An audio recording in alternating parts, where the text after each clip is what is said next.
but travel and screen your films live is what I can say. That's how we get our audience, right, Nisan? Yeah, I would answer the same.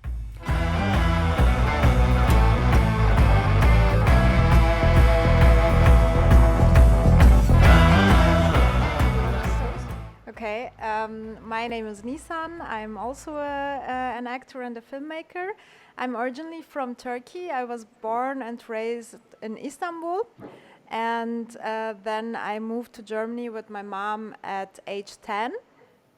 And I work as an actor since I'm 17, 18 something.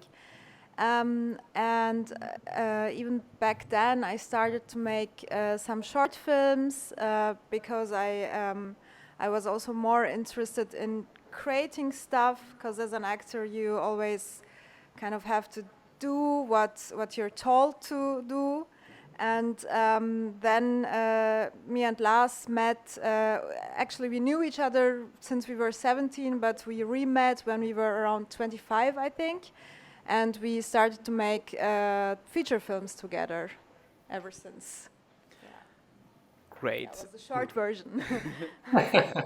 And my name is Lars Henrichs. I'm a writer, director, and actor from Hamburg, Germany. I mainly make independent features and podcasts right now, and tons of other projects which everyone can find out everything about on www.larshenriks.de, which is my website.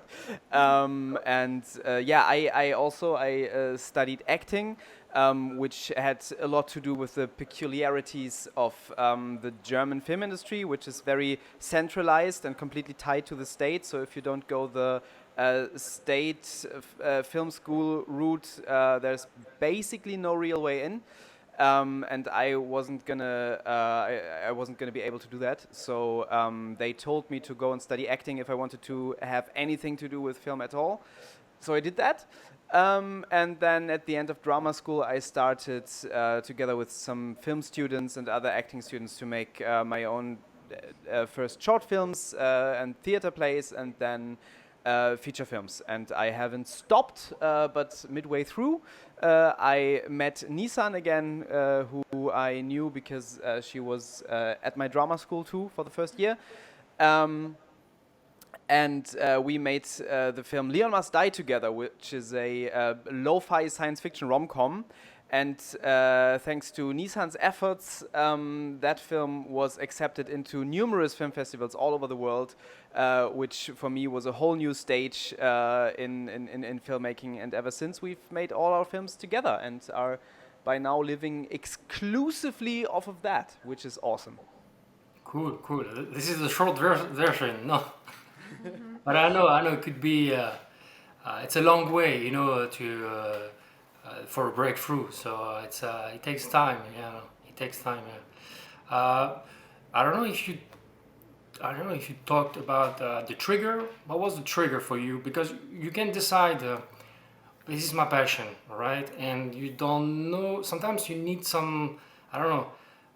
Some time, could be months or years, and then there's a trigger. To start pursuing filmmaking as a career? Okay, basically to say, okay, this is it. I want to do this all my life. Yeah.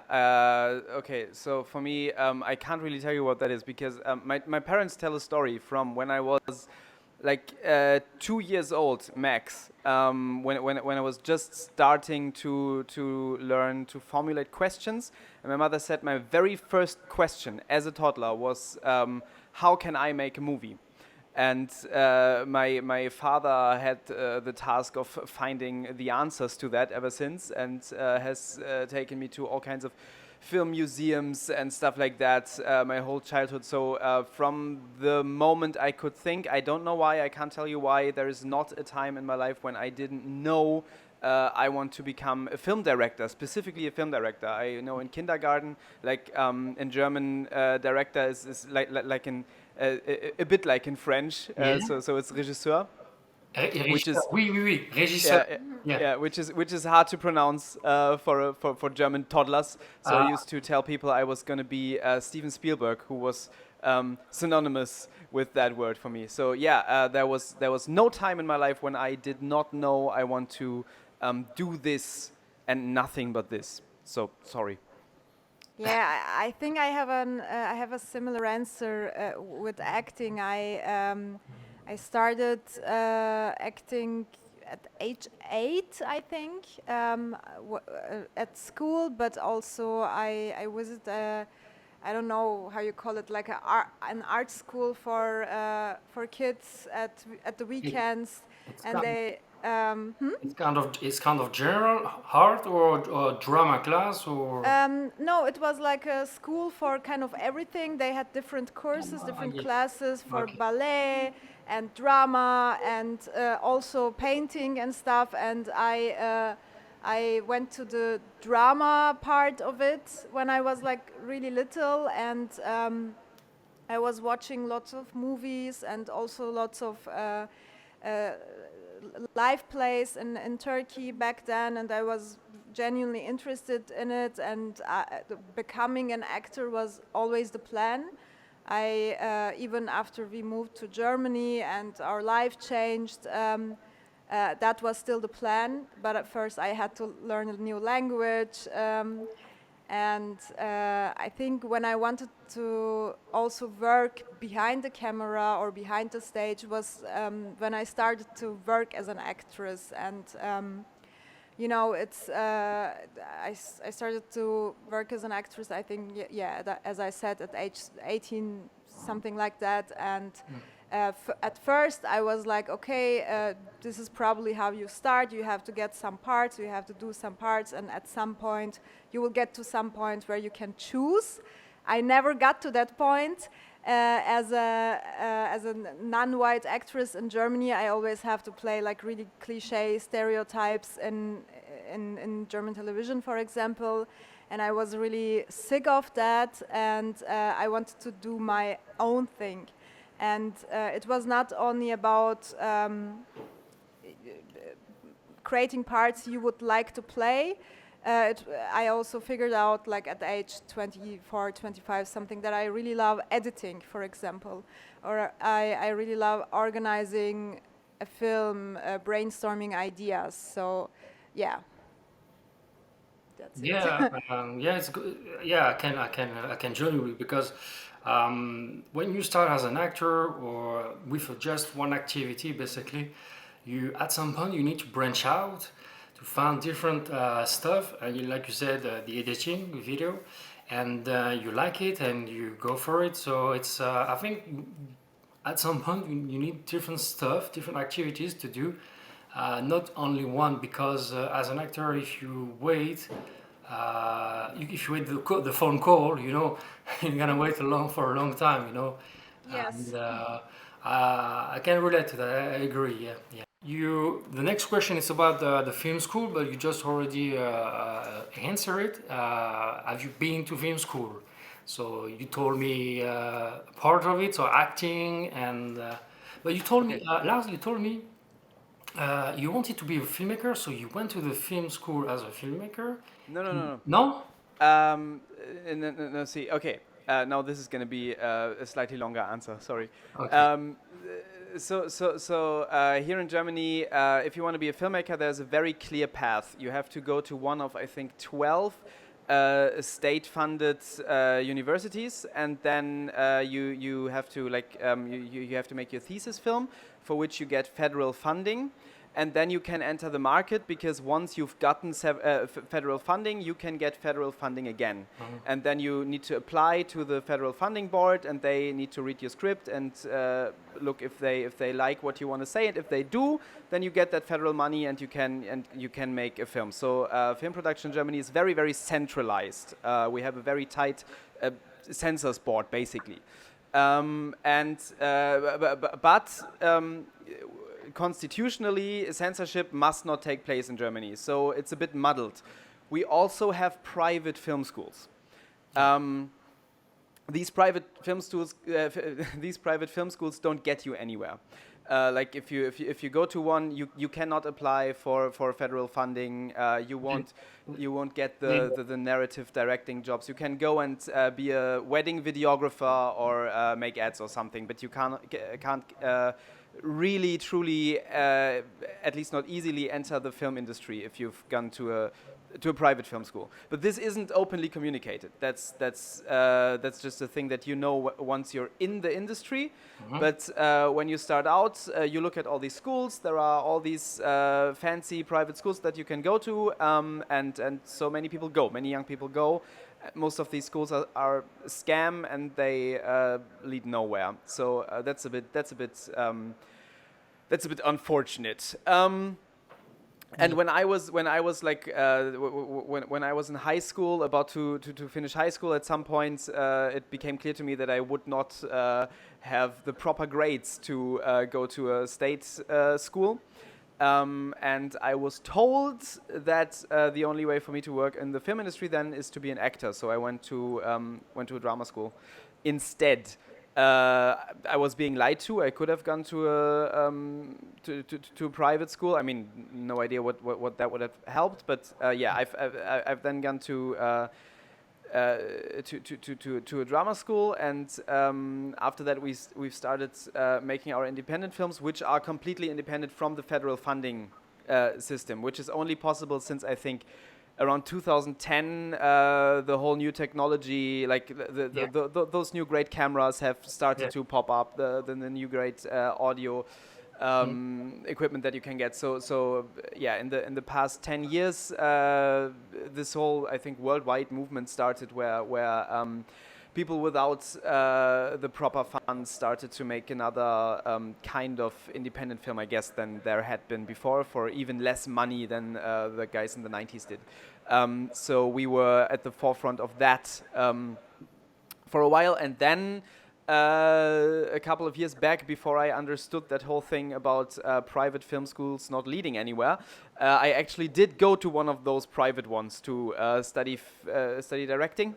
And that was a big mistake, but that's another story. So yeah, I've actually studied acting and directing, but none of it in the proper way to do anything with it in the German official film industry. All right. How long did you stay in this film school? I stayed there for 2 years. For 2 years, and then for several reasons I dropped out of there, because that was like a massive scam. They had, like, for example, they had editing facilities for which you paid, and then we wanted to use those editing facilities. We've shot a series on the Blackmagic 2.5K in RAW.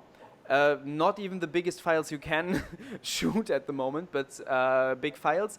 And not only were those computers in those editing facilities not equipped to edit those files, they could not even play them. They weren't compatible for these kind of files. They weren't. Yeah, right. It was basically like shitty Windows 98 PCs that could do nothing. Because that whole school was a scam. And then they had, like, I had studied acting and worked as an actor for I don't know, 7 years at that point. And they had a directing school and an acting school, and I saw what they did at the acting school, and I had worked as an acting tutor at another acting school here in Hamburg, and I was shocked. Like most of their acting coaches hadn't worked as actors, hadn't studied acting. The stuff they were teaching those young people was like the precise opposite of what the acting community, I guess, accepts as the proper way to go these days. It was really appalling. So I cannot but warn everyone from entering privately run art schools, because most of those, and I think that's an international thing too, are a horrible scam. Good to know. We never know. You want to add something else about the film school, Nisan, or just you good maybe? I don't know. It's up to you. I started acting at age 17, and where I met Lars. We went to the same drama school, Mm-hmm. but I'm also a dropout. I dropped out after a year because similar problems, not that extreme, but I felt like I was also not very good at high school, so I couldn't go to the proper acting university. I had to go to a private school, and there were many people with potential, for, but there were also many people who were not even interested in the profession, just there to be, you know, to have a 3 years of finding yourself trip or something like that. I don't Okay. know if that's Uh, familiar to you. Maybe that's a thing you find a lot in creative process where there are too many people who don't take that seriously and who are there for different reasons.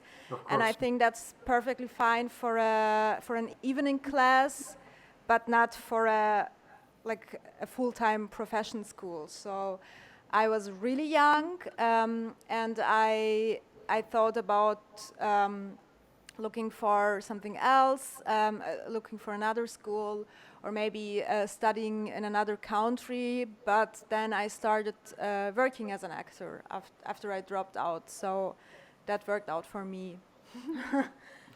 No, it's another kind of experience to share. So it's good to know because I've heard in Paris like some people they were there in the film school, acting school, just for the fame or stuff like this, you know, and not for the professional goal, you know.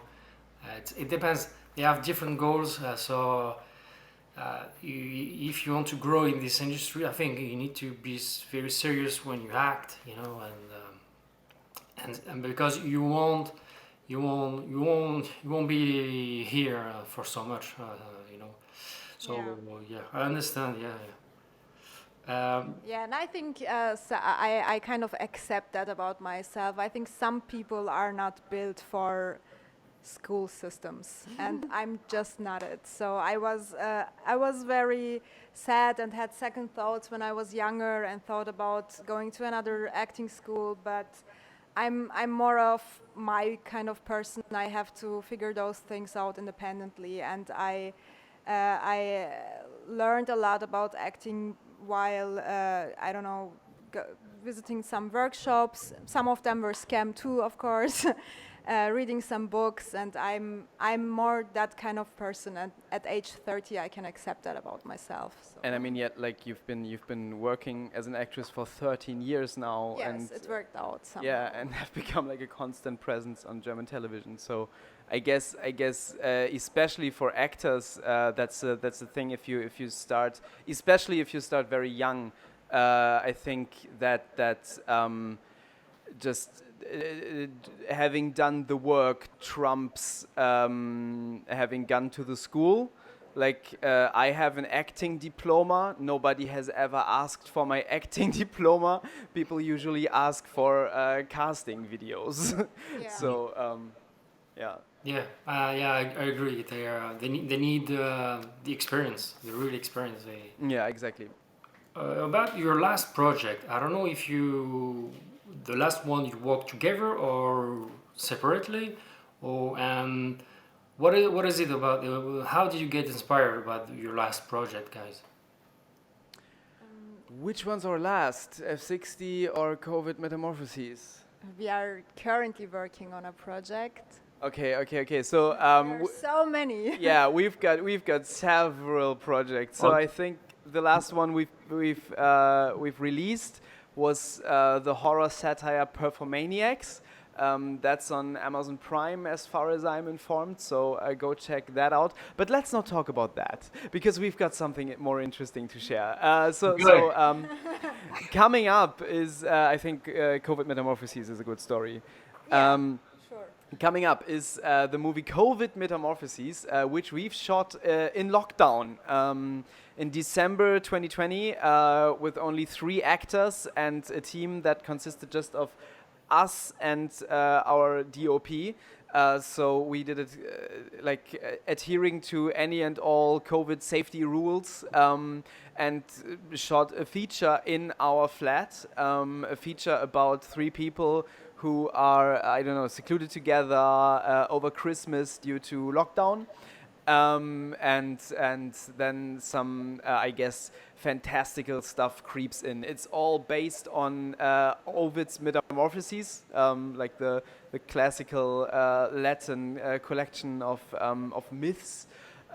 We just found it to be too funny that the guy is called Ovid and the disease is called COVID. That's our humor. That's our level. We made a movie about that. So we made COVID Metamorphoses, and yeah, that's like a Christmas rom-com horror film, I guess, and it's coming out via SRS Cinema later this year. In the US, it gets a wide release on Blu-ray and DVD. Cool. In like a DVD box together with our film, the aforementioned Leon Must Die, which is getting a wide release on physical media in the US for the first time. So we are very excited about that, right? Yeah. Definitely. Yeah. And then All right. Let's go. No, it's good. It's good because you mixed different genres, and you take advantage about the situation. You talk about the context, and to tell the story, and that's great. I think that's great. Yeah. It was really funny because we developed that one with the actors, and I don't know how it is in different countries, but in Germany, because genre is never made, actors are always scared of genre because they want to fit in the industry, and and we too, we love genre, and we always want to sneak it in because we don't care about the industry. We are just there for the art, as you said. So we sneaked in this one. This is like written like a rom-com, and we sneaked it very, very little in the horror elements.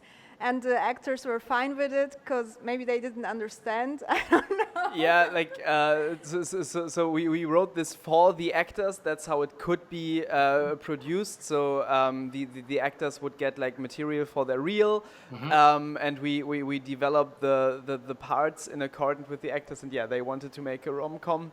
And then I wrote the script and I sent it to our DOP, who wrote me back, that's a peculiar script. It's like a horror film pretending to be a romantic comedy. And that's exactly what's happening. And I think the finished product isn't even pretending anymore. That's a good surprise for actors, you know. It's but they just need to trust you guys as a filmmaker. You know, you give the direction and follow your path. That's it. Exactly. I think during shooting, they were all fine with it, and they. Yeah. When we shot it, everybody was on board and knew what we were doing. I don't want to sound like sneaky assholes who manipulated the actors. I think they're gonna like it. Yeah. And they saw most of the stuff and were completely happy. So. Yeah. Okay, all right. So you told me just a little bit about the work. Basically, you can tell me in general, or maybe for this last project, what was the workload for this project to prepare the film shooting?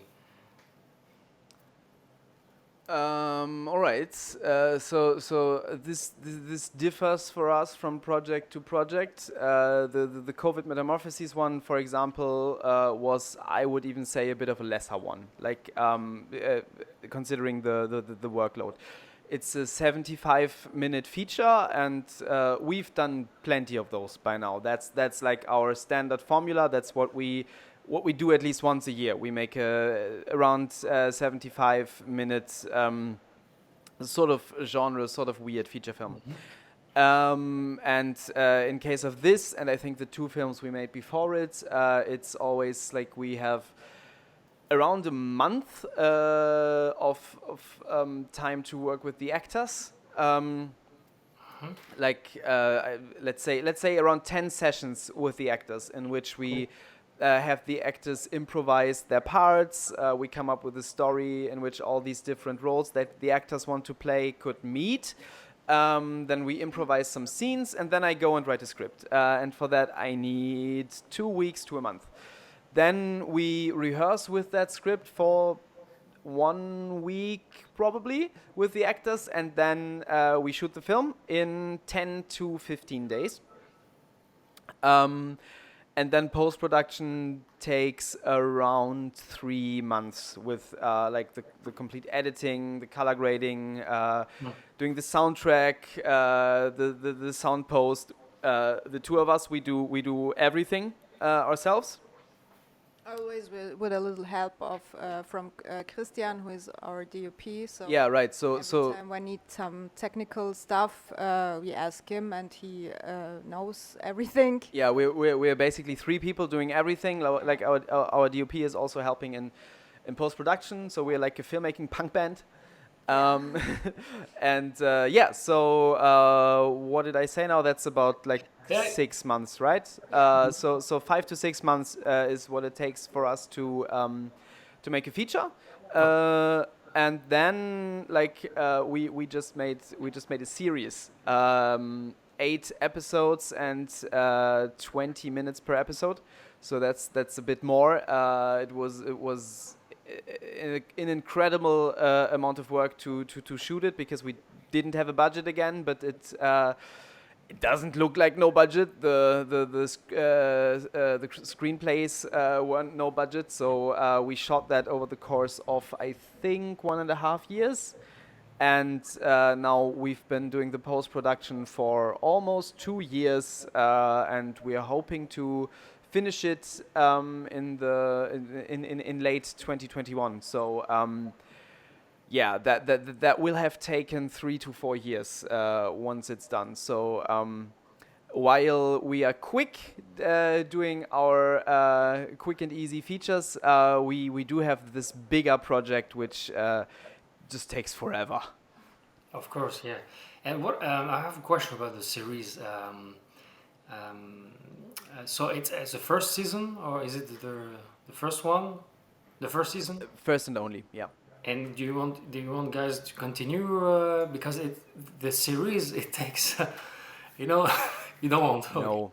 No, that series broke me, and I was barely able to muster up motivation to ever make a movie again after it. It was so exhausting. If we can sell it and get all our debt for it back and pay everyone, because for that series 100 people worked for free for this project, and me and Lars are in deep debt. So if we can balance all that and someone gives us money for a second season, then we would have the motivation, I guess.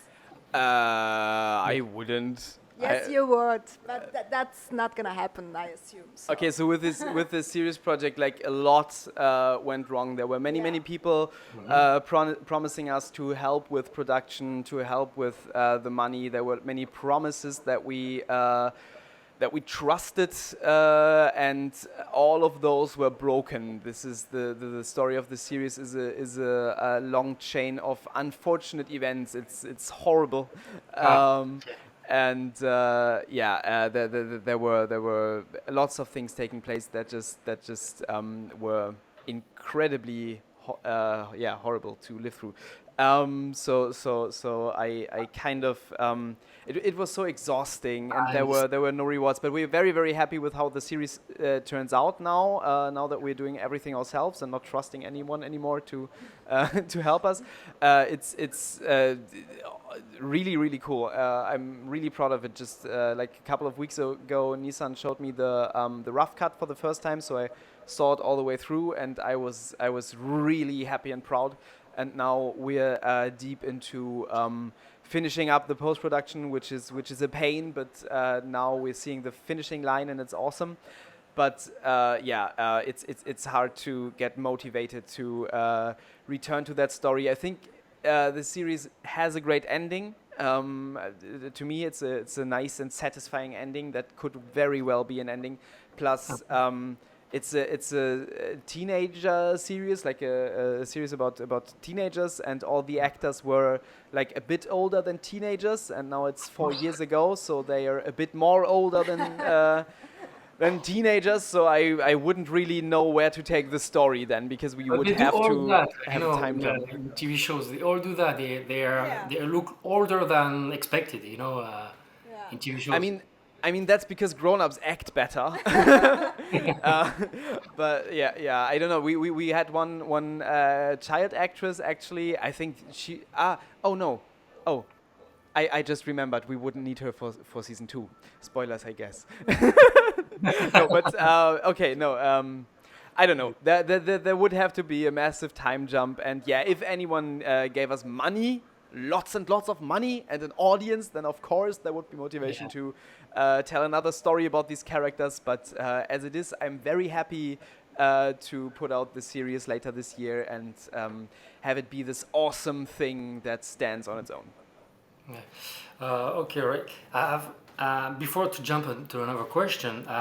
Sometimes I have a question out of the blue because you say something, and because I was training. I was always thinking about how can you guys because we do it for an audience, public.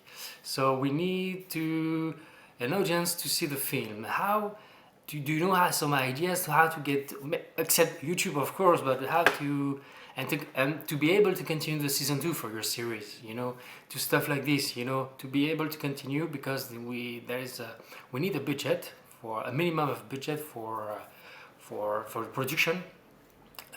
Do you have any ideas or just thinking like me? I mean, okay. So do you want to start, or No, shall you I can. start? Okay. So let me try and tackle this from two sides. I mean, how do you get an audience is, I think, the question that every struggling filmmaker asks themselves. And if I had an answer to it, I guess I would be a lot richer. But I mean, I could give you the whiny answer and say I don't know. But I mean, obviously, I do know how we reach our audience and how we established ourselves for our audience, which we do have. Of course, I think everyone feels that their audience is too small for their art, but we do have an audience. So how did we get there? Well, and this is an answer that comes, I guess, influenced from the music industry. I used to play in bands a lot, and there you would get told if you want to get big as a band, then you need to start touring all the time. You need to go to every city and play a concert. You need to play lots of concerts in your own city. So when I started making short films, even I started organizing events here in Hamburg, screening the films. I would use all the resources that were available to me. I would ask people I knew who had rooms, so I like venues, so I didn't have to pay that much. Then I would get better at organizing. I would go to bigger venues, and at some point there was a steady audience. I would always inform the press. There would be press releases, so the German newspapers have run articles about our work. And then the film festival thing. Like the biggest jump we've ever made was when Nisan discovered Film Freeway, which was new for me. Filmfreeway.com, where you can just submit your film to all these different film festivals all over the world. And the people organizing these film festivals are enthusiastic for independent film. The people going to these film festivals are enthusiastic for independent film. And if you actually show up there, talk to them, to them, meet them, you will you will give a lasting impression. So we have all these pockets of people who are familiar with our work all around the world because we traveled with Leon Must Die, with the next feature Bear Kittens, and we're going to travel with our film Perfomaniacs later this year, since it's allowed right now. So I know this is not a very COVID-compatible answer, but travel and screen your films live is what I can say. That's how we get our audience, right, Nisan? Yeah, I would answer the same. And also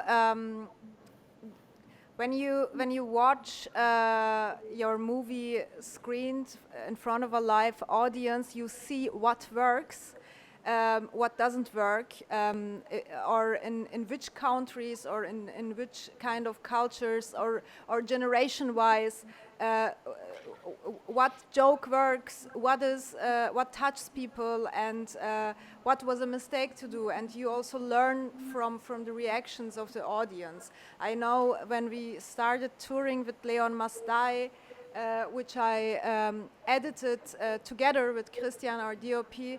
After every screening, I went home and said, okay, let me change this, let me change that. I don't do that anymore because that's not healthy, because at some point you just have to finish that movie, but you can know for the next movie what to do better.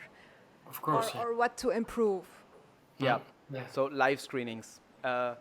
As long as that's possible at all, and there's no pandemic keeping you from doing that, then live screenings, to me, are the answer. And apart from that, if I knew, I'd have done that.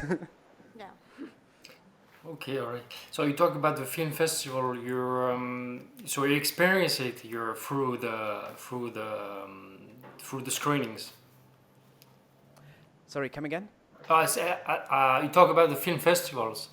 So you did experience it. Oh yes, yes, Okay. yes. You want to go first? No, you can. Okay. So with Leon Must Die, we were invited to so many film festivals. Of course, we couldn't go to every single one, but there were a few among there who would, for example, pay for our travel, or just invite us very lovingly and provide some, I don't know, place to stay or something like that. So I was fortunate enough to travel to Vietnam, for example, to the Saigon Underground Film Festival in Saigon. Then Nisan and I both went to the Sanford International Film Festival in Sanford. We went there twice or thrice? Twice. We went there twice. That's a lovely festival. And then there's the Derby Film Festival, or by now the genre part of that is called the Para Cinema Weekend, which is in the UK. And that one, for example, is huge for the industry. Like, there are people coming, especially horror film people coming from the US to buy new films. Our film Bear Kittens got picked up by SRS Cinema there, and SRS Cinema is now the company that is going to put out a lot more of our work in like collector's edition DVD boxes over this year in the US. So that was really great for us. So we went to all of these festivals. Every festival is very, very different from the other. If you've ever played in a band and you've been touring through locations, I think it's very similar. Some will put you in a hotel, and some will tell you, well, there's a carpet in my basement, you can sleep there. So that's I guess that's the variety. But everyone we went to was lovely in its own way. Oh, except for the Punk Film Festival in Berlin. That was shit. Yeah, we did that a lot in Germany too. Or not only festivals, we applied our movie to cinemas if they could show it for a program screening on a special weekend or something like that. And some of them did that. Even in Hamburg, we had different cinemas, and every time we worked really hard to promote, to get people in it. So the cinema wants to work with us again. And those are really, you spend lots of energy and lots of effort in tiny results.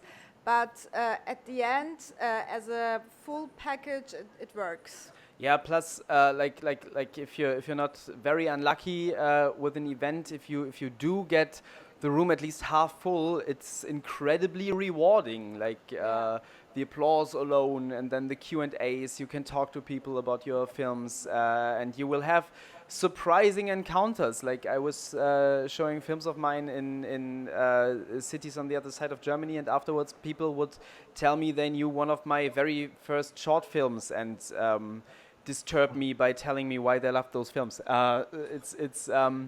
It can be really, really incredible, and I think a lot more rewarding even than releasing a video to YouTube and have then like 1,000 hits. Like I don't know what that does to your dopamine level, but not nearly as much as 20 people in a nice cozy cinema who really love your movie.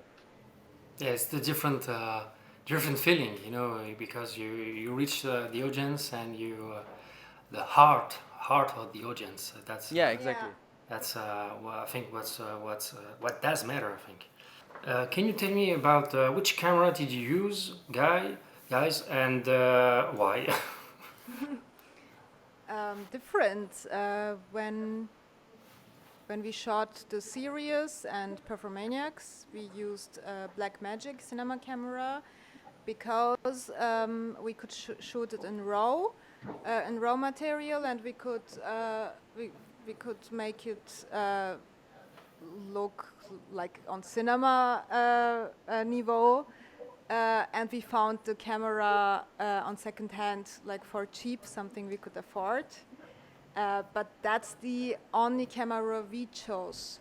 Normally, our DOP Christian chooses the cameras, and he just gets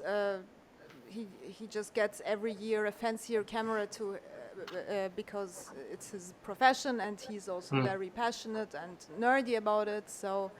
Yeah, but so a bit in general about cameras for, I guess, no budget films. I would always recommend most of the stuff Blackmagic releases.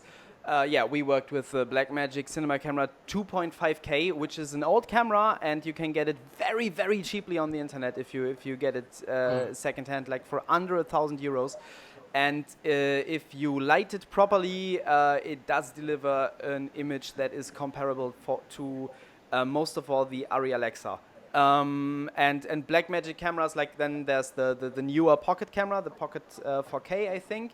That's even better. And these are cheap cameras, incredibly cheap cameras, but those they deliver cinematic images that are incredible, and they are easy to handle. Like if you're a beginner, and I would always say before you start anything with like the Arri mini Arri or whatever that one's called, or like smaller red. Right. The Alexa Mini or all of the red stuff. Scrap that. That's too expensive, too complicated. And does not really, like, in my opinion, of course, like a camera nerd will tell you completely different things. But I think if you're making no budget features and you are thinking of releasing them, for example, on Amazon Prime or something like that, so people will mainly stream them. But also, if you wanna take them to cinemas and have like screenings, then Blackmagic is a good and safe bet. You will not spend too much money there, and you will love whatever the cameras deliver. Then, of course, I mean the whole new era of DIY filmmaking started around 2010 when like the Canon 5D came. Of course, obviously, you wouldn't want to shoot anything with the Canon 5D these days anymore. But there are like what's it called? The GH5 is a great camera. Panasonic, yeah, and we've shot COVID Metamorphoses on that one because Christian has it. That's also not very expensive, and I think it's more expensive than most of the Blackmagic ones, especially if you get them secondhand. But still, it's affordable and it's really, really good. There's lots of cameras to choose from right now, and I would say stick to Blackmagic. It's okay. Cool Okay, good. Can you tell me about the video editing? Which one did you use? I use Premiere how do you pronounce this in Premiere English? Pro. Premiere Pro. Since forever, actually, since we for the very first film. I was before we did our feature films together. I also did some editing. When I was younger, I edited, for example, showreels for actors, or I used to work for my father, who was he worked in commercials and stuff, and he used to live in Turkey, and at some point in my 20s, I lived in Turkey with him and worked with him. So I was editing before we made those feature films together, and our very first feature film was edited by our DOP Christian, and he did feature films and also short films on his own, and I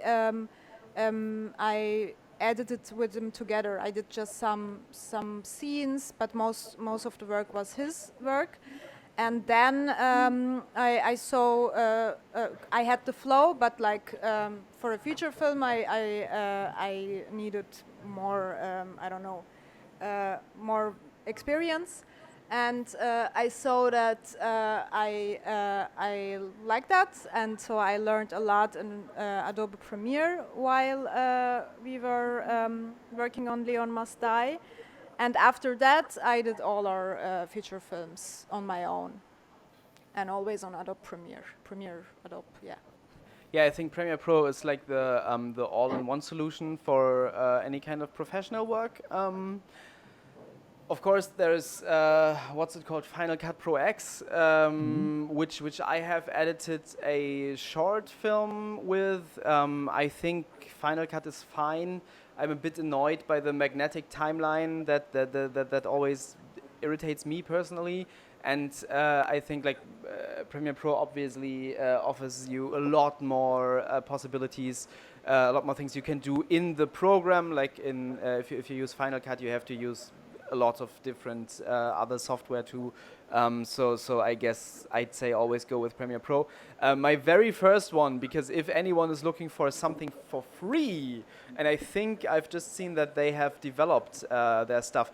There is a program called Lightworks. It used to advertise by saying that it is the software that the Tarantino editress, the one that died right before Tarantino stopped making good movies. Like that she was working with Lightworks. So yeah, one of my first short films I edited on Lightworks. Lightworks can edit, but nothing but that. I don't know. They have just released a new version. I haven't looked at Lightworks in like close to 10 years. I liked it when I used to work with it. I think for beginners who do not want to spend money, Lightworks is an interesting thing to try out. And if you want to do anything professionally, then just go buy the Adobe Creative Cloud. It's if you're not a student, it's €60 a month, which is hefty, but it's there's really no way that leads around it. Okay. Next question. It's about can you tell me about the sound, music, and light? How did you work with the three elements? Okay. So sound. Let me be brief. So. Of course, it's important to record the sound properly on set. There are great microphones to do that by now. There are great recorders to do that by now. I would say you can buy one of the better Zoom recorders and use that on set. Those cost like $200. And then you can get like a good shotgun microphone for €150 upwards.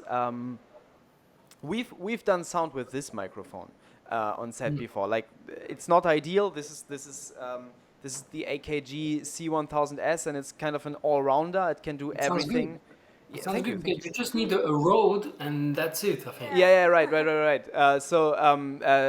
mean, it can everything a bit, nothing too perfectly, but yeah.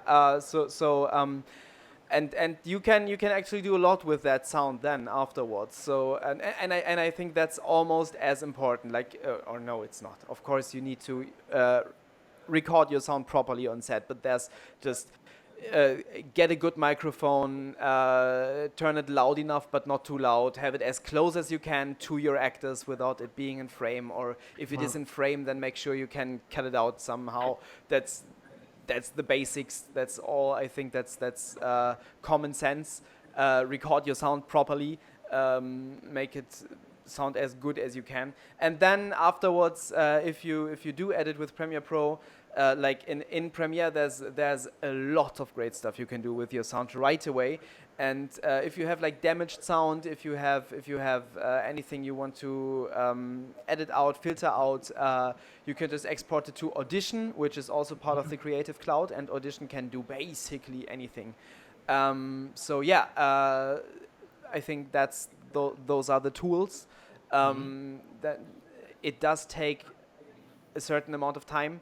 It's incredibly annoying. I hate doing it, but I think I have become quite proficient at doing it. So that's just the dialogue mainly, yeah. So then when we're moving on to Foley, of course you can and should record lots of your Foley yourself. But if you don't want to, there's a great website that Nisan showed me. It's called freesound.org.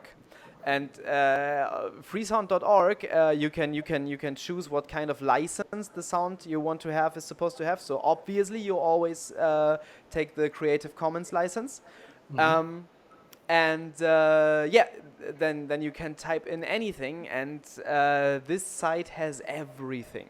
So that's a great shortcut for doing Foley. If you need any kind of sound, freesound.org will have it, and will have it for free. Then music, I think Logic Pro X is a nice thing to start with. It has a great library of sounds in itself, and it can do many things, and is very user friendly and cheap. So Logic Pro X is what I record the soundtracks with. Of course, you need, I guess, a musical education. Nothing will help you if you don't have that. So learn some instruments, learn something about music, then you can make your own soundtracks, I guess. I was always very inspired by stuff like the Mumblecore films from the US from the early 2000s, because they recorded very, very lo-fi music, and it worked as a soundtrack. So look at your film and look at what kind of soundscape will help your film. And any kind of music can be a great soundtrack and can work very well. Be creative with that, I'd say. So that's the sound. That's the sound. sound. Yeah. And you talk about music. I will say melody. You need to find a melody to fit in the scene. Yeah, I mean, you could talk for hours and weeks and probably years about how to make a great soundtrack. I think. Go get a musical education and then make the best music you can make, expressing the emotions your film is supposed to express. I think there's nothing apart from that one can say. I don't think it matters what kind of music you can play. Like Spike Lee has worked with, I think, his father, who's a jazz musician, and it worked perfectly for his films. You will probably know someone who makes any kind of music. We know lots of electro musicians who gave us techno soundtracks in the past. For Performaniacs, I mixed that. We had like a minimal techno soundtrack by this group, the Badgers. And then I went to the site museopen.com, where you can get recordings of classical music that are in the public domain. And I mixed those, and then we won an award for best soundtrack for the Badgers. So, be creative and work with what's around you, I guess. Nisan, you want to add something about the sound music and the light? You forget the light, Lars. Oh, I forgot the light. And the light. Well, I would give the sound and music credits for Lars, because I'm not very talented on that department, and Well, lighting, I would give that credit for Christian, who is not there. He is, we are very blessed to have him because he also works perfectly for this no budget independent system, because he knows how to make from very little very big. But during the years, he also always gets new equipment. I think while he is the technician talent in our group, I would give us credit for the creative ideas, because we really love colorful lighting. We like to make, even though, for example, in Performaniacs, we make like the whole movie like that. But in all our movies, also in the series, you will find at least one horror, dreamy scene which is in colorful, in red or in blue lightning. And this is maybe also our kind of, not style, but how do you say, Markenzeichen? Like a Signature, signature, like yeah. our signature, that you will find a musical scene which is more last thing. Well, I think it's great too, but I'm just not talented in that area, and I don't want to take credit for that. And like a horror, red, blue, pink, something like that lighting.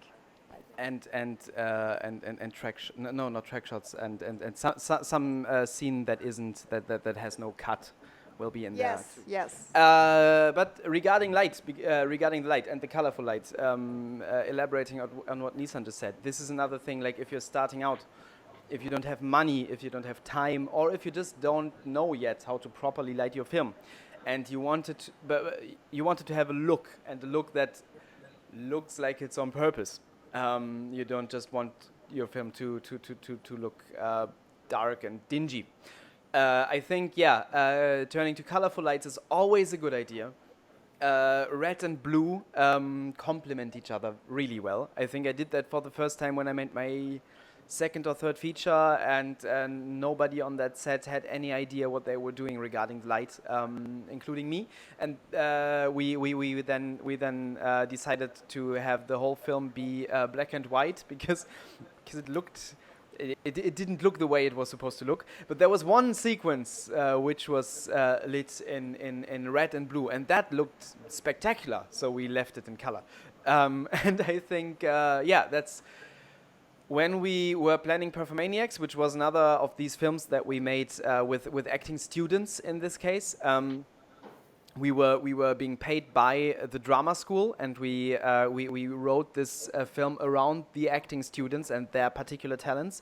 And when we prepped it, I started to realize that there were among those acting students some who would have difficulty, I don't know, remembering lines or delivering them. So I sort of realized, okay, we are going to be rushed on some days. There's going to be little time for setting up lights, but we want this whole thing to look creepy and to have like an atmosphere. So very early on we decided to have every single scene lit in very distinctive colors. There's like lots of color symbolism going on. Like every scene is lit in a way that also has something to do with the message of the scene. So there's a lot of thought and effort went into that, and I think that worked really well. So even though we were rushed, every single image had a certain atmosphere and a certain tone. So that's something I would advise every new filmmaker to do. Like if you don't have much money to spend on light, if you don't have much time to spend on it, or if you just don't really know what you're doing, make the lights colorful, and it will be better than if you just have bland lights. Good tip. Also, we always use a lot of, how do you say, fairy lights? Yeah, fairy lights. On set design. Yeah, fairy lights are Which is awesome. also a Fairy trick. Fairy lights. Okay, all right. Next question. What is your best experience in filmmaking? Could be on set or off set. Shall I start? Because I have one. All right. So I was just trashing the horrible experience of making F-60 Kamikaze our series, because that was like it was so exhausting to make. It was so much. Uh, so much stuff to do for us and so little rewards and so many bitter disappointments. And when we were done, like I remember the last day of shooting when I thought, I am going to collapse any minute now. We have to get this shot properly. And then I think the last shot we did, like a younger actor was supposed to pretend kicking an older actor in the face, and they rehearsed the stunt, and it was very important to me that they were doing it safely and stuff like that. And then the younger actor, when the camera was rolling, did actually kick the older actor in the face. So it was stressful and horrible right until the very last second of it, and I was so happy when we were done. And then the post-production started, and all the people who had promised to help us suddenly dropped out left and right, and they were like, "Oh, you actually did that? We didn't expect you actually putting that off. Oh, yeah, no, sorry, we can't help." So horrible time. And then 3 weeks ago, Nisan showed me the rough cut. So for the first time, I was able to see the whole story that I had written years before. And I saw how all these elements worked with each other, and I saw all our work. Like when we are on set, we are very focused on the details, and I saw the seeds I had planted in earlier episodes that were paying off later, and I saw how the whole thing became this image that I had dreamt of, and better than that, and how it was. How it had the exact impact I had hoped it would have, and after not having thought about how this was gonna turn out artistically in like 1.5 years, like since we were done shooting, seeing how it all worked and remembering the enthusiasm I had once had when I was dreaming it up. And seeing all all those big ideas realized, that was incredible to me. That was off the top of my head the most rewarding filmmaking experience I've had in the last couple of years. But of course, there have been others that were great, but this one was the newest one. I think I would agree that was one of the, if not the best. Experience when we looked at the raw cut a month ago. I think it's longer, and it was just the first time when we watched it together, and we have no idea where this is going to bring us, and we are used to disappointments with that project especially, and we are in deep depth as we told before, so we have no idea what will bring us. But if the results give you just like the strength and the motivation that you made something so great, which you are proud of, it doesn't, and you don't need validation, money, or of course I need all of these, but it's not about that. It's just about the thing you made, and mostly when we used to make our independent films, we always watched at the end and looked at it and said, okay, for that. How do you say it? Sorry, I'm struggling with English right now. That we always say, okay, it's good for that it was such a small project. We can learn from it, and we can learn from this, and this we have to do better next time. But this project, we worked like 3 years on it, was like, oh my God, it's perfect. And I don't know, maybe we won't find audience, maybe we will be in debt forever for this project. Maybe no one will watch it, but the fact that watching the results gave me so much pride and relief and love for the thing I do was was enough. And it sounds so cheesy, and it sounds not honest, but I'm 100% honest about it. Yeah. The next question: have you always wanted to do this job, and can you make a living from your passion? Well, I think the first part we've answered in the beginning. So Yeah. yes, yes, we both have. And the second part, yes, yes, we can. I don't remember the last time. I don't remember the last time I've worked in a job that wasn't in the industry.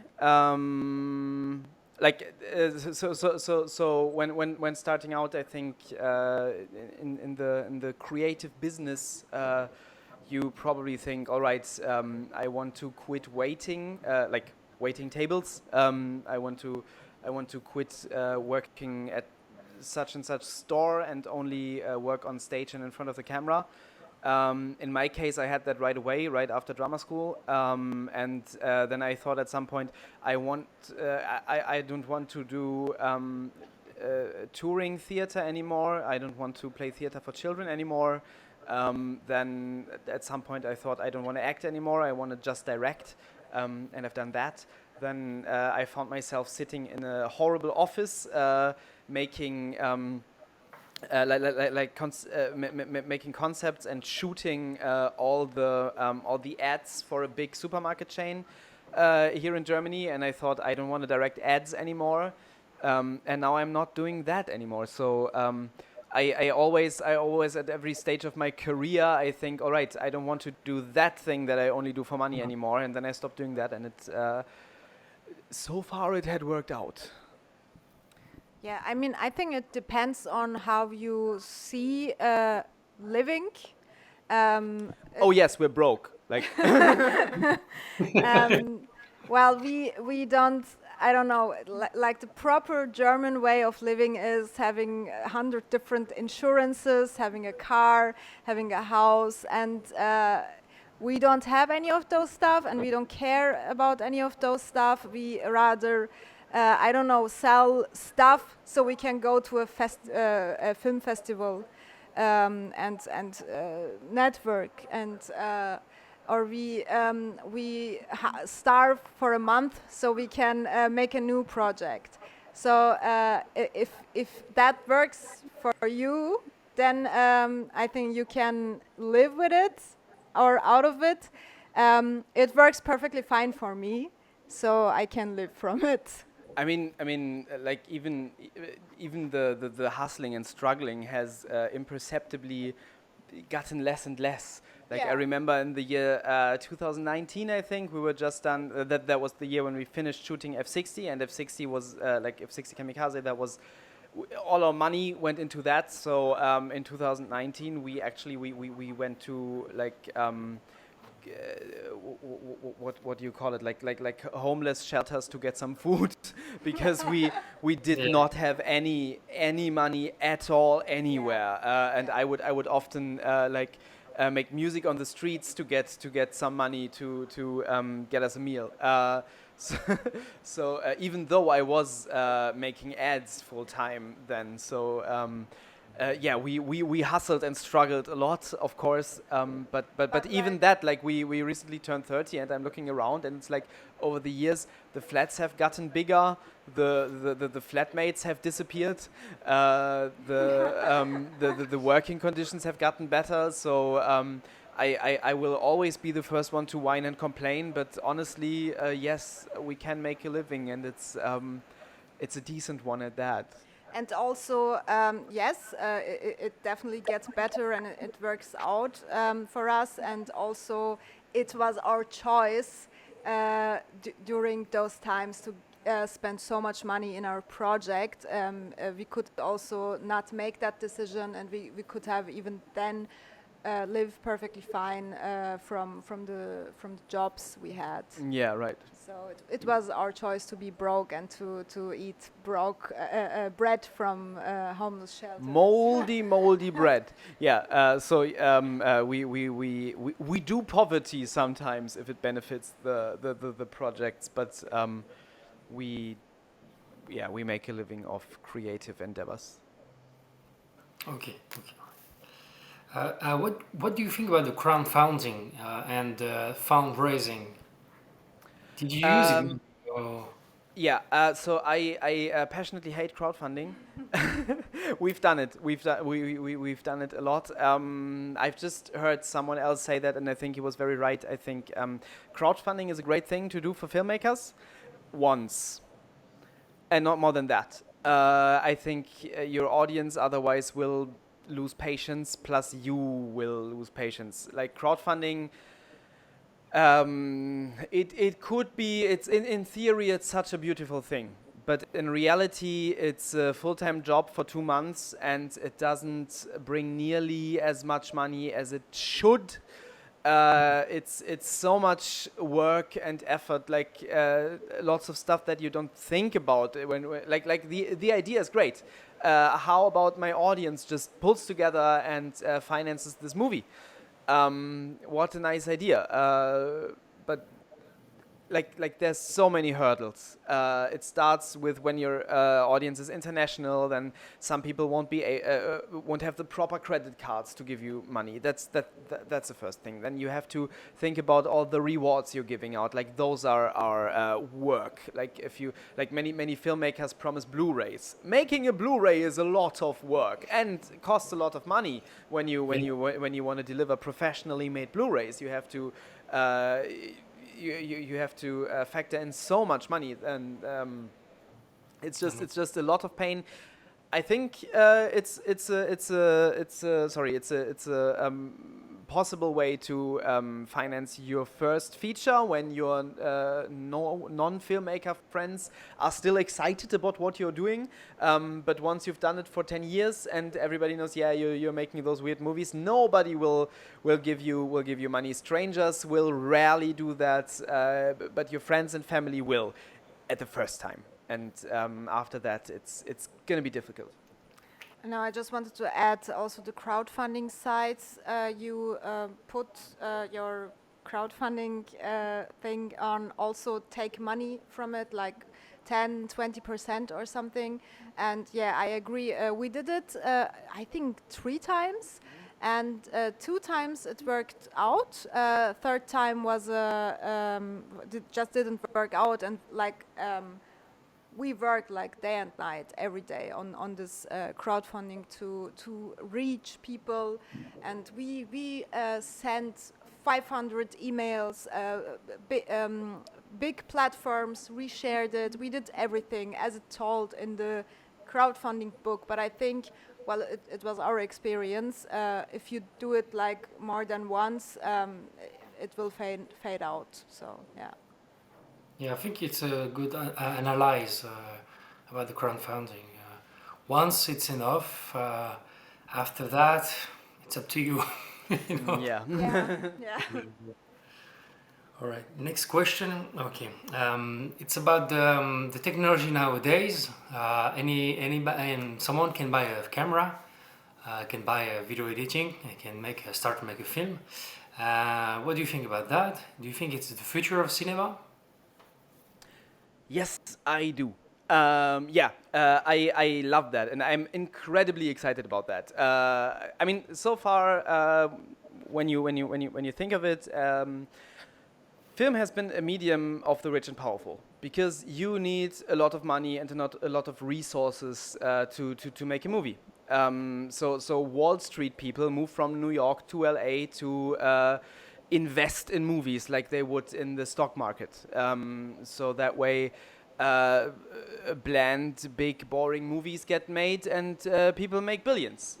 Awesome, but considering film as an art form, a bit disappointing. And like at all times there have been like true great artists making films, but I think there's so many voices that did not have a chance yet to be heard in film.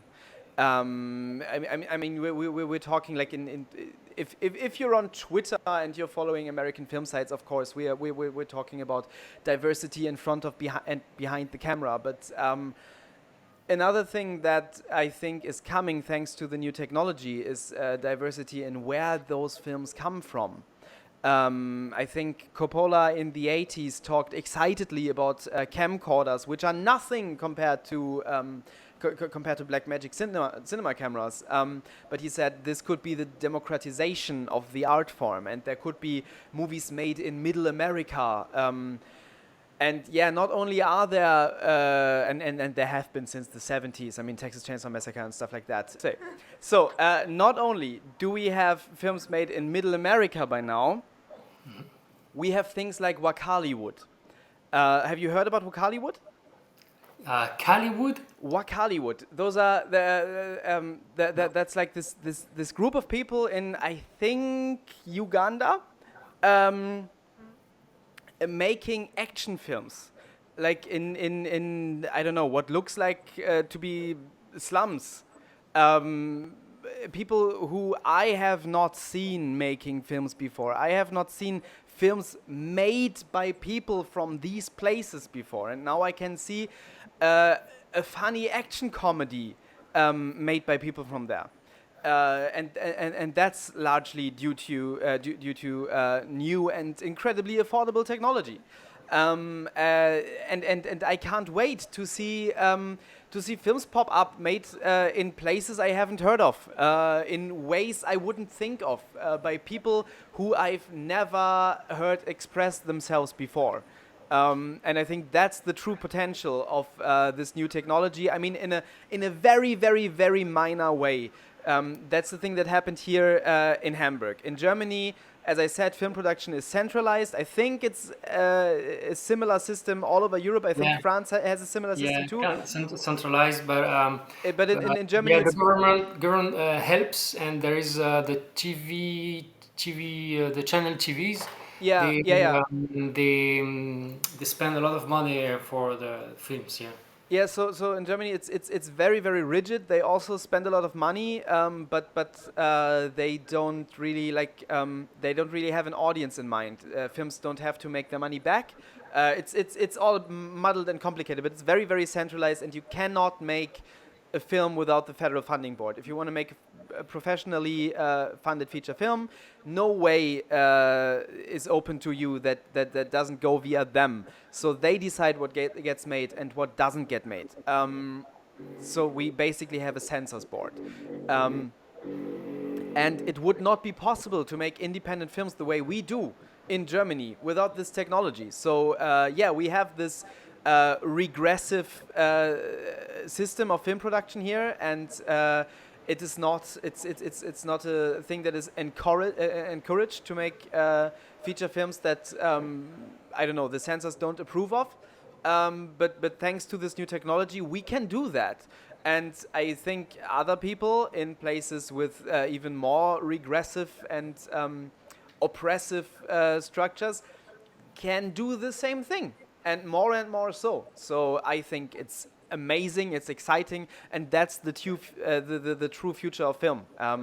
I don't think ever bigger blockbusters are. Those are maybe the future of amusement parks, and that's great, that's awesome. But I think the future of the art form lies in ever smaller productions from obscure places all over the world that will be distributed in ways we can't even imagine right now. Like the American,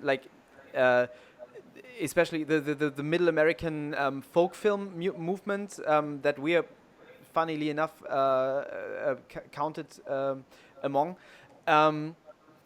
They distribute their stuff via YouTube for free, and things like that are possible. There are more film festivals than there have ever been. You won't go to one of them and have your breakthrough, but you will probably be able to go to plenty of them. So I think it's changing on that level, and I am very excited for that. Yeah, I completely agree. You used to paint paintings just to paint, or you used to be able to write stories just to write. And film is also an art form, and especially for the youth. When I was younger, I watched movies as I read books to escape. And if I would be able to make movies by then, that would be even a bigger and greater escape, and also education. So I also for that that everyone should be able to do it just for the doing. I think it's great, and also what you said, Lars, that you can see in voices expressed you would never heard or seen, because no, rich people are not the only people who should speak for all of us. And also, we are now entering the era and the time of the pandemics.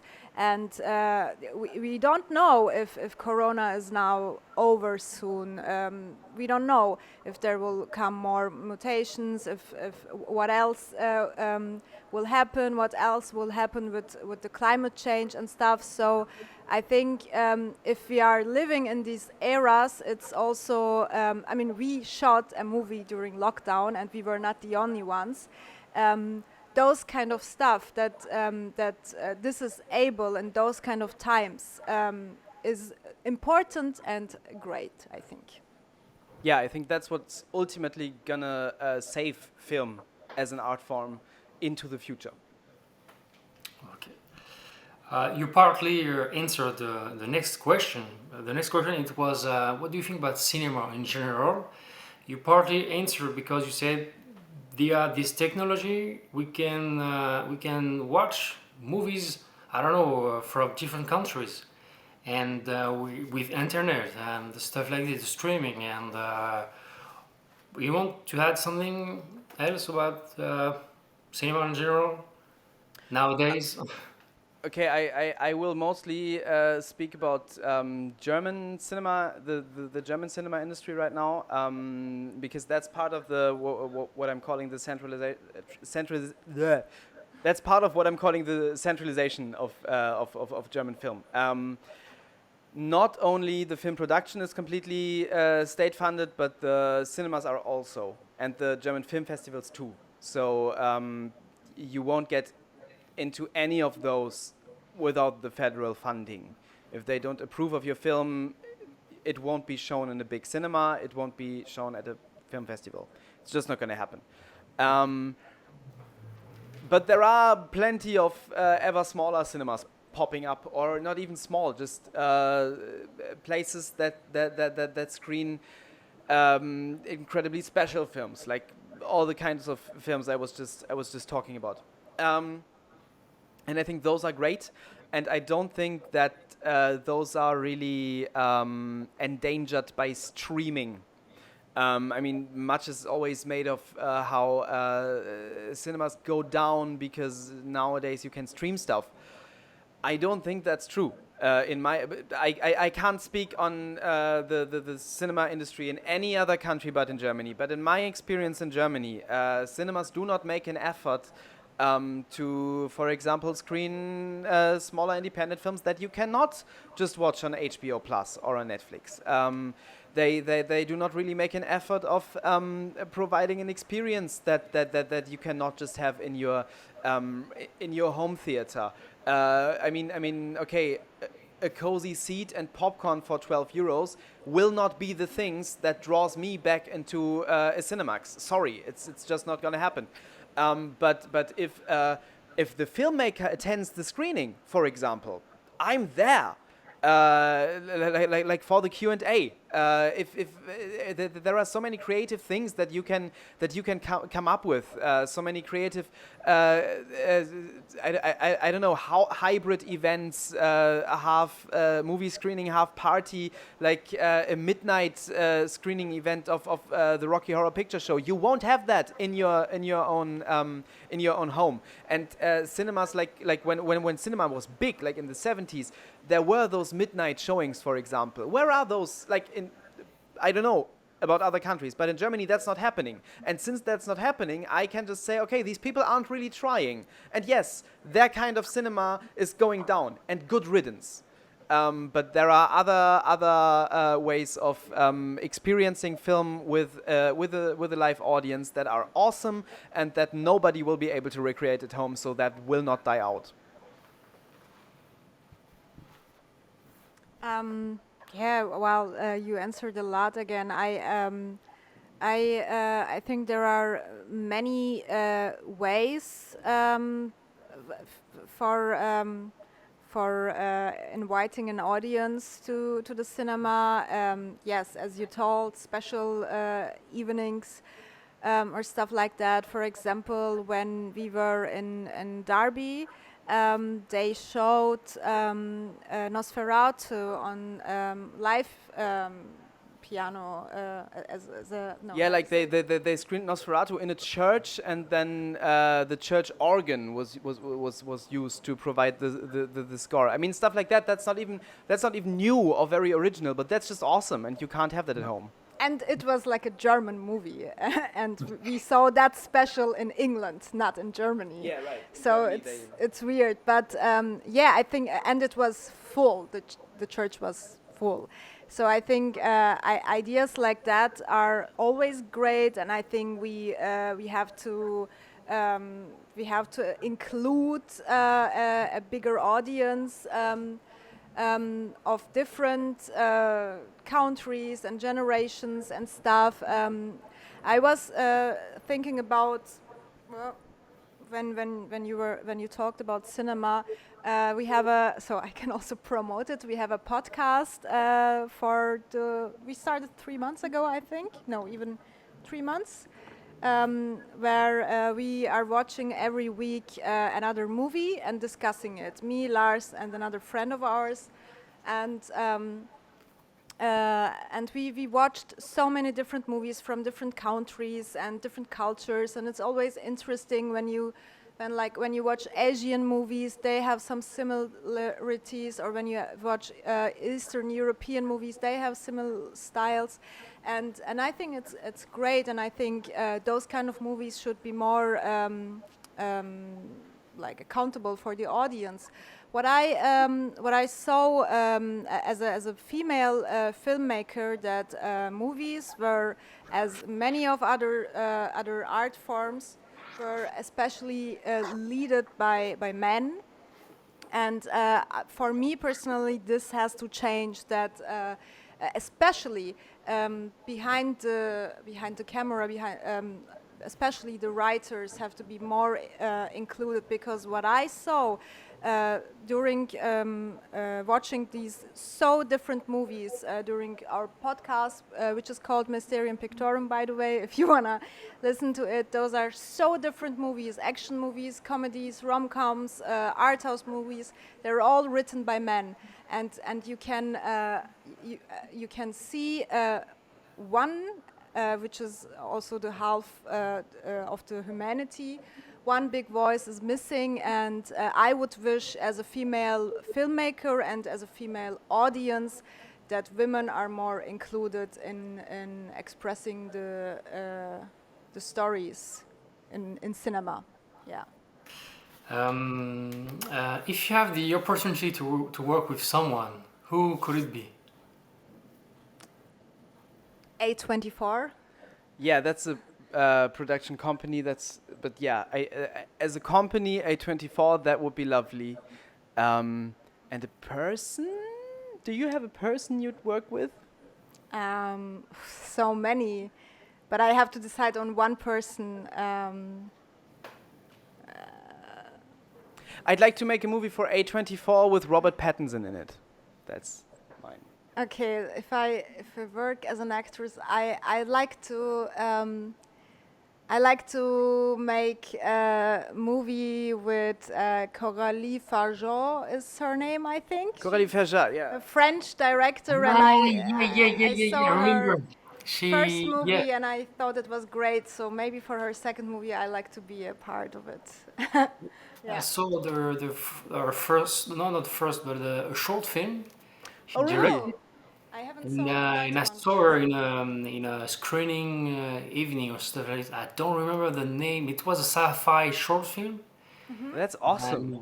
And then I've heard like she did a feature film Yes. afterwards. So- Yeah, it's called Revenge, and it's awesome. It's Yeah. really good. One of the standout debut features of the past 20 years. It's amazing. what do you wish in the short? What do you wish as a filmmaker in the short, mid, and long run? Do you want to start? Short, mid, and long run. What's the difference, short, mid? I need to. I think I didn't understand the question yet. Okay, then I'll start and Yeah, you catch up. yeah. So, in the short run, so let's say this year, I can tell you very precisely what I wish to happen, and it will probably happen. So, my very first 3 no-budget feature films, which are all concerned with H.P. Lovecraft stories, but are comedies, very crazy avant-garde features. I call them my Cthulhu trilogy. Will be released by SRS Cinema as a DVD or Blu-ray set. Complete with audio commentary and behind-the-scenes documentaries and stuff like that. So I would love to see that released, and I will see that released. And I would love for some people to pick those films up and express some opinions on them. Then our feature film COVID Metamorphoses is going to be released in the US via SRS Cinema, and in Europe, I think. We're going to do that via Film Hub, so it will be available for stream around Christmas. So I would hope for people to go and watch that. Plus, we are going to finish the post-production on F-60 Kamikaze, and that fucking project that never ends will finally be done. So that's the short run. That's the things that I think I want to get done this year. Plus, we are making open air theater this year on a big open air stage in the park. We got some funding by the city, by Hamburg, and we're staging Antigone and doing some other thing, an immersive theater performance that is more difficult to explain. So that's a busy year, and those are the things I want to achieve this year. Middle run. We want to leave Germany, desperately so, because like you can't work in the industry here. There's not an audience for independent or avant-garde films in Germany. It's just Germans aren't cine-literate. Like a film isn't taught, and people just really know next to nothing about cinema. Like if they want to express that something is very weird and avant-garde to them, they say Tarantino. And sorry, Tarantino was mainstream 25 years ago. There's just no hope for the kind of film that I want to make in Germany. So we are both in agreement. We want to leave. So that's the middle run. We want to establish we want to have like our own studio space to be able to make our kind of micro features all the time, preferably. Possibly in the US, and I guess, where the movies are made. And then in the long run, I want to have the career Ingmar Bergman had and just make very individual, entertaining and great art films all the time. And I don't care if the budgets are small, as long as I get to make the films that I want to make and can make a living. That's my answer. Okay, I think now I kind of understand the question. So short run is like in the next couple of years? In the near future, okay. and then ever further.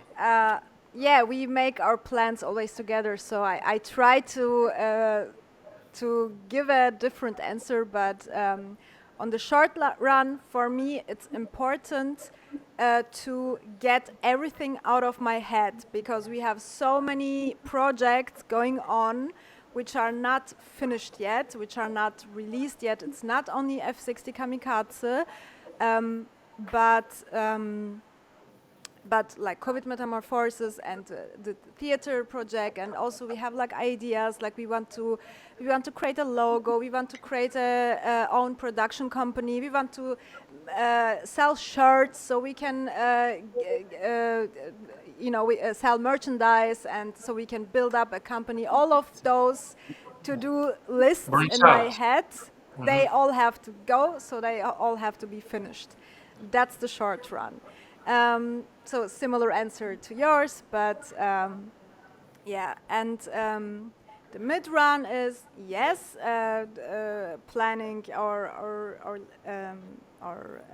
leaving, but also I want to because we put so much work and so much effort on F60 Kamikaze. I want to spend like next year my whole year with promoting it, even though it's a job I hate and we are not good at it. I want it to reach an audience. It's really important for me that it gets what it deserves. So I want to annoy people.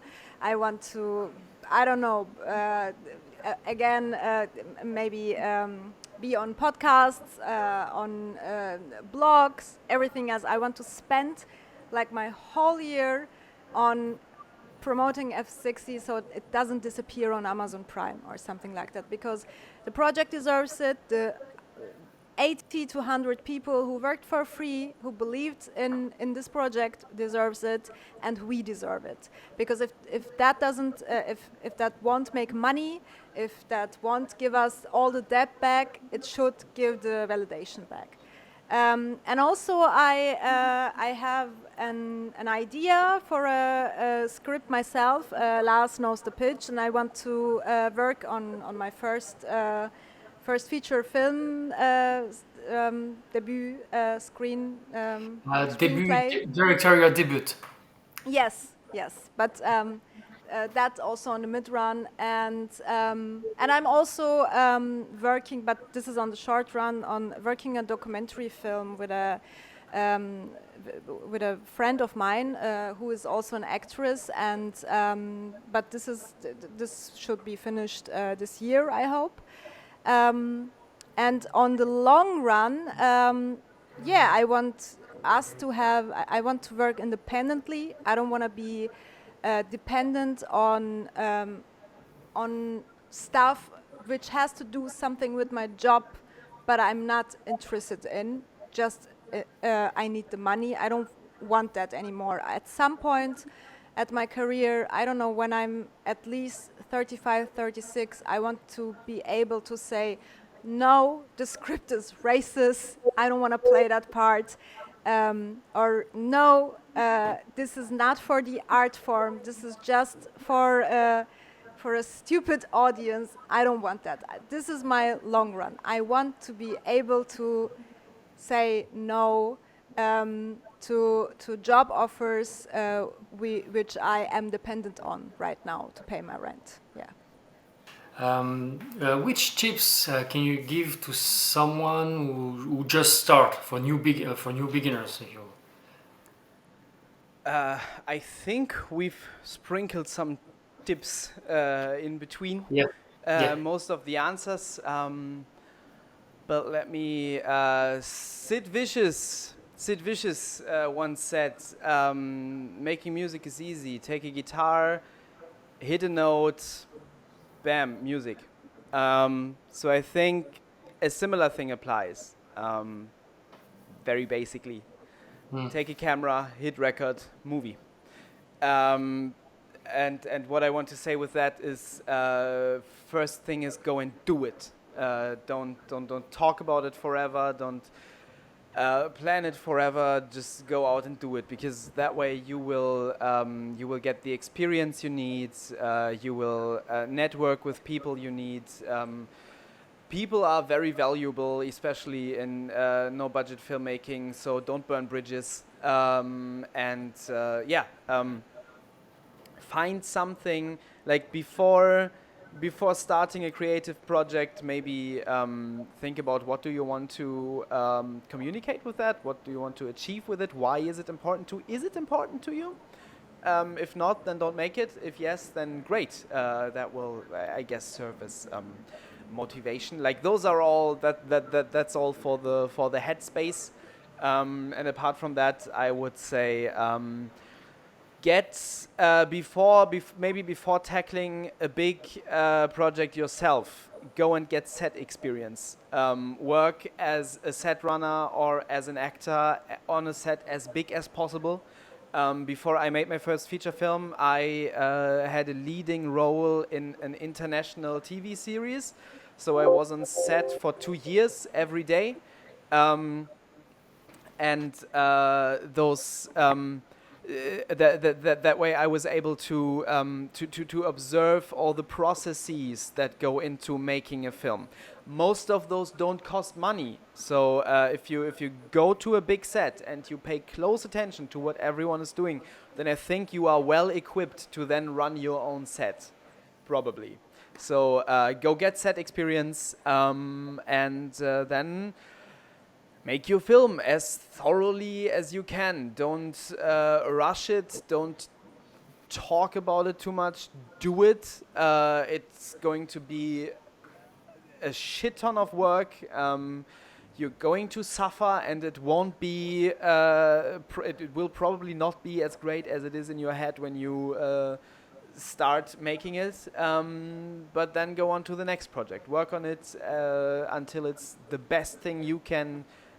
You can offer, and if it's something that you want to present to the world, then go do that. Yeah, that's all very, very general, but I guess that's mine. Yours? Yes, I agree. There's a quote I really like, which is, if you translate it in English, which is something like, talent is interest.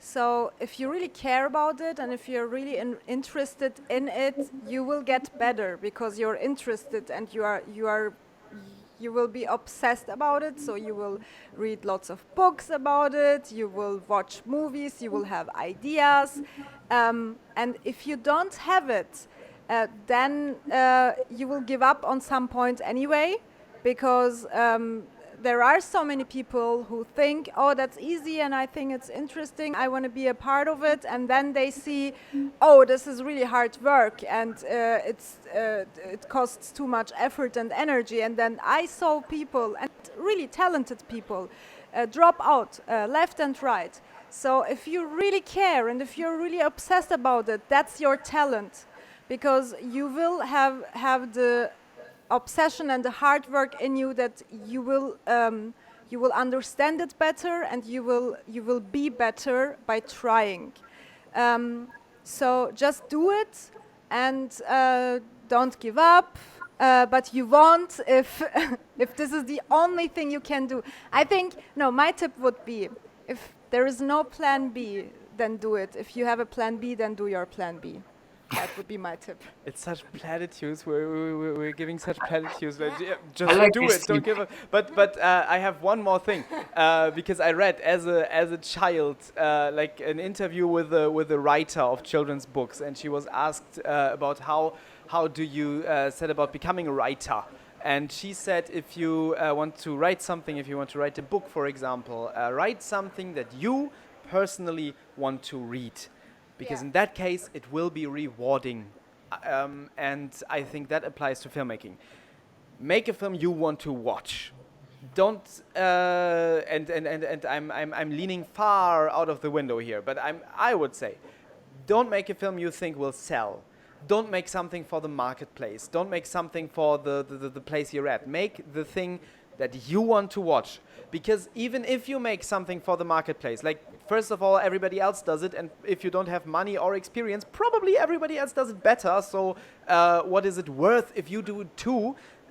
Do your own individual thing and do the thing you want to watch, because you may or may not attract an audience. You may or may not be successful with the thing you're doing. And if you're not, at least you have a thing that you wanted to watch, which is very rewarding. And if you are, then it's better to have that success with something that you wanted to watch and do anyways, because that way you get to make more of that, I guess. Yeah, that was a nice tip. Okay, all right.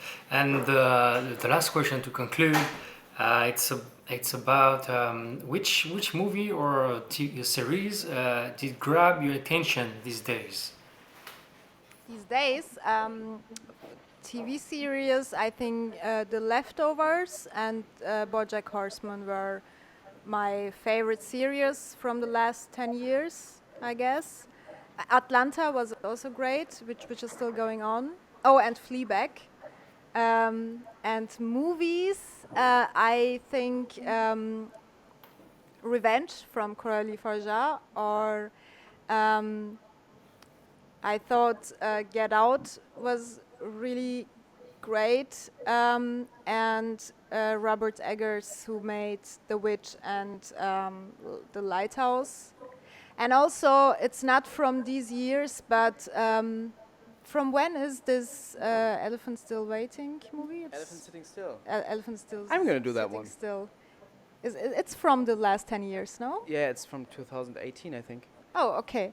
Also, we discovered a Chinese movie, I think, which is like 4 hours long, and it's called Elephant Still Sitting Still. Elephants Sitting Still. So you're gonna talk about it, I guess. I thought that was really great, and it was 4 hours long. And usually I get exhausted from movies with. Who are too long, which are too long and have too long takes, and I always think, okay, you have to cut that out. But this was just perfectly the way it was. Yeah, I think those were like from the last 10 years movies and series I personally was big fans of. I'm going to be a bit more recent and only talk about stuff I've seen during the past couple of weeks, because that's a bit easier for me. Yeah, first of all, movie-wise, there's An Elephant Sitting Still, the first and only film by director Hu Bo. It's a Chinese film. It's incredibly depressing, made by a person who was incredibly depressive and killed himself after finishing it. But it's incredibly well made, and I don't know if you're into stuff by Belatar, for example. I think he took Belatar's method of meticulous filmmaking, like these long shots and this slow filmmaking, he did that to perfection. We've talked about it on our film podcast Mysterium Pictorum on the Lars Henrichs podcast International, so listen to that episode. And then series-wise, you did the prestige stuff.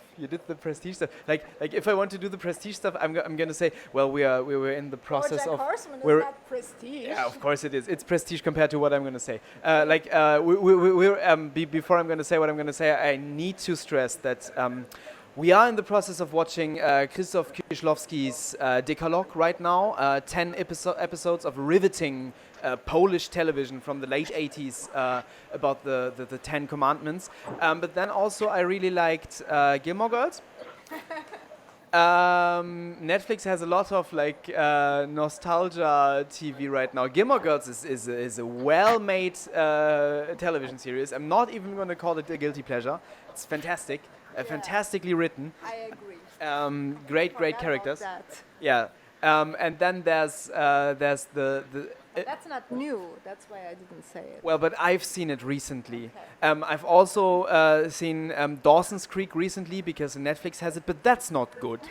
But a thing on Netflix that is good is Ginny and Georgia, which is like a Gilmore Girls update. But it's like Gilmore Girls meet Desperate Housewives. And I would absolutely recommend that. And of course, Decalogue by Krzysztof Kieślowski. I agree. I forgot Ginny and Georgia. I thought that was great. Yeah, it's amazing.